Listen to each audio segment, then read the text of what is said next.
যদি কারো গায়ে লাগে কোনো সমস্যা নাই, আমি 2 বছর বাঁচতে চাই, 1 বছর বাঁচতে চাই, কিন্তু বেশি সময় আমি বাঁচতে পারবো না। আল্লাহ যদি আমার হায়াত নিয়ত রাখে অবশ্যই আমি পরবর্তীতে থাকতে পারবো। 54 বছর কে কি করেছে, আওয়ামী লীগ, বিএনপি, এরপর জাতীয় পার্টি, এরপরে আবার নতুন সংগঠন তৈরি হয়েছে। সাধারণ জনগণ, সাধারণ মানুষ মূলত আমরা চিন্তা করি যেন আমরা দুমুঠো খেতে পারি এবং কি আমরা সুন্দরভাবে যেন কথা বলতে পারি।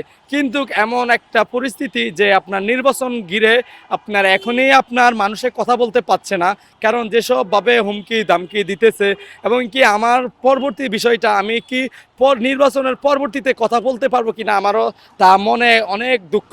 কারণ যে আপনার যেভাবে দেখতেছি, কারণ আজকে দেখতেছি যে বিএনপি একজন বড় দল, অবশ্যই তাকে শ্রদ্ধা করি, কিন্তু আমার কথা হলো যে আপনারা অবশ্যই বড় দল হিসাবে আপনাদেরকে শ্রদ্ধা জানাই।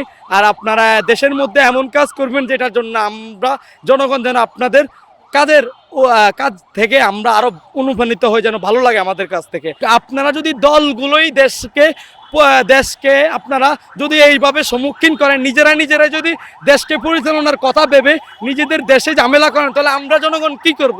আমরা তো সাধারণ জনগণ চাই যে এই দেশের মধ্যে আমরা যেন খেয়ে বাঁচতে পারি, কারণ আমরা আপনার সাধারণ জনগণ চেয়েছি যেন আমার মা কথা বলতে পারে, আমার ভাই কথা বলতে পারে, আমি কথা বলতে পারি, এবং কি সামনের দিকে যেভাবে দেশ চলবে যেন জনগণ কথা বলতে পারে। আমরা আওয়ামী লীগ দেখেছি, কিন্তু আওয়ামী লীগের পরে যদি আপনারা ঠিক এরকম করেন তাহলে আমাদের নিশ্চয়তা কে দিবে? আমি আজকে দেখেছি যে ডাক্তার প্রধান ইউনূস স্যার, তাকে সম্মান করি, কিন্তু তিনি কি করছে আমাদের পর্যায়ক্রম আপনার সে যদি তার এই অন্তর্ভুক্তি সরকারকালীন থাকাকালীন যদি সে এমন কিছু করে দিয়ে যেত যে আপনার জনগণের পরবর্তীতে যেন কথা বলতে যেন ঝামেলা না হয়, এবং কি জনগণ যেন জনগণের অধিকারটুকু পায়, জনগণ যেন তাদের খাওয়ার যেটার জন্য তারা এত কাজকাম করে তাদের যেন আপনার পূর্ণ বাসস্থান পায়। এবং কি আমি আরও বলতে চাই যে আপনার এই যে প্রশাসনকে সম্মান জানাই, কিন্তু প্রশাসনকে এটা বলতে চাই আপনারা কিন্তু বাংলাদেশের গণপ্রজাতন্ত্রের একটা প্রশাসন, যেটার মাধ্যমে আমরা জনগণ আপনাদের মাধ্যম থেকে আমরা কিন্তু আশ্রয় পাবো, কিন্তু যদি আপনারা যদি আমাদেরকে গাট না দেন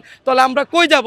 আজকে দেখি যে ওই জায়গার মধ্যে হামলা, ওই জায়গার মধ্যে হামলা, ওই জায়গার মধ্যে মাদক, ওই জায়গায় গুলি করছে, ওইদিকে বাইরেকে মাইরা ফেলাইছে, তা আমরা জনগণ কই যাব? আমরা যাই না।